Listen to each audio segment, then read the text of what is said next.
Okay. Why would you want to stick to one service area? Why would you not want to drive all the way to the other side of town to do a job? So I'm speaking to a local service business. I'm not speaking to a specialist contractor. So I did specialist contracting for quite a while. We specialized in cable racking and pulling cables and installing special brackets for isolators and carrying cables to multiple machines and installing brackets for sensors. We did that. I did a lot of projects in Zambia and all over South Africa doing that. So I've done the opposite as well. I've traveled far and wide to do projects.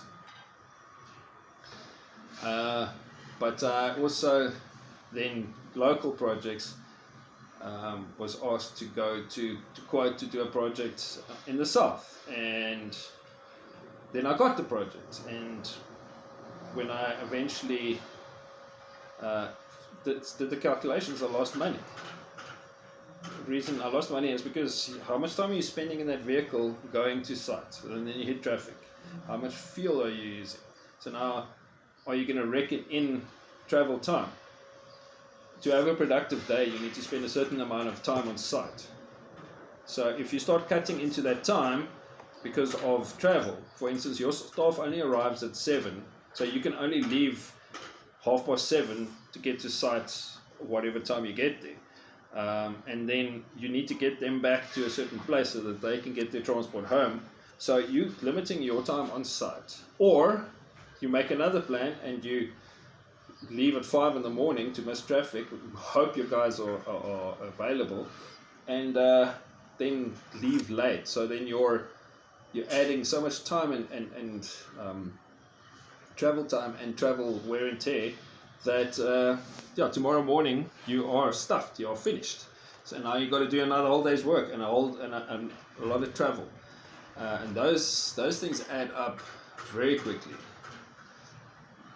So there's another scenario where you have staff there that you can use, and that's risky. Like that's what we did when we did these projects. So I would be the everything. I would be the welder. I would be the guy connecting, and I would go there and find people and hope to be able to teach them. Because those projects were like 3 months long, so if you take a week to teach people things, it's not it's a good investment. But if you're doing a paint job in, on the other side of town, and you can't afford to now spend a week teaching people how to paint, so find people that side, and hopefully they know what they're doing, and then you just manage them from a distance. But also in South Africa, like there's a lot of American advice that says, just sub it out. That is so risky in South Africa. It doesn't work. I've tried it. Doesn't work. You can take that to the bank. I've had horrific experiences because who's carrying the guarantee? Who's invoicing the job? Versus who carries the guarantee?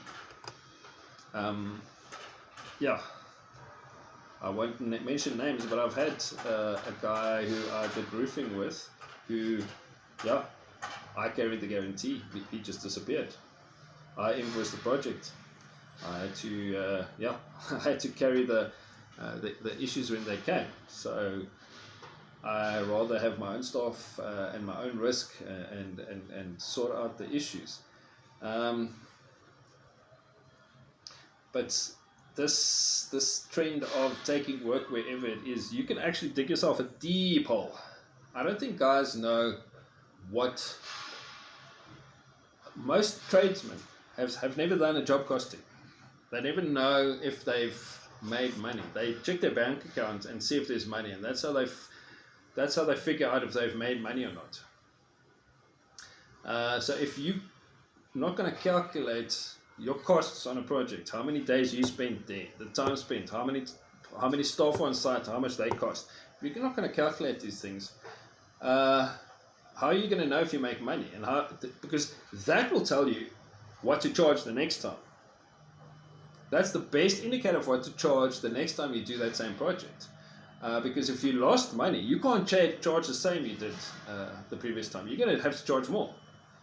And I think that's also why, that's another video of why people lose money and why you shouldn't be a contractor.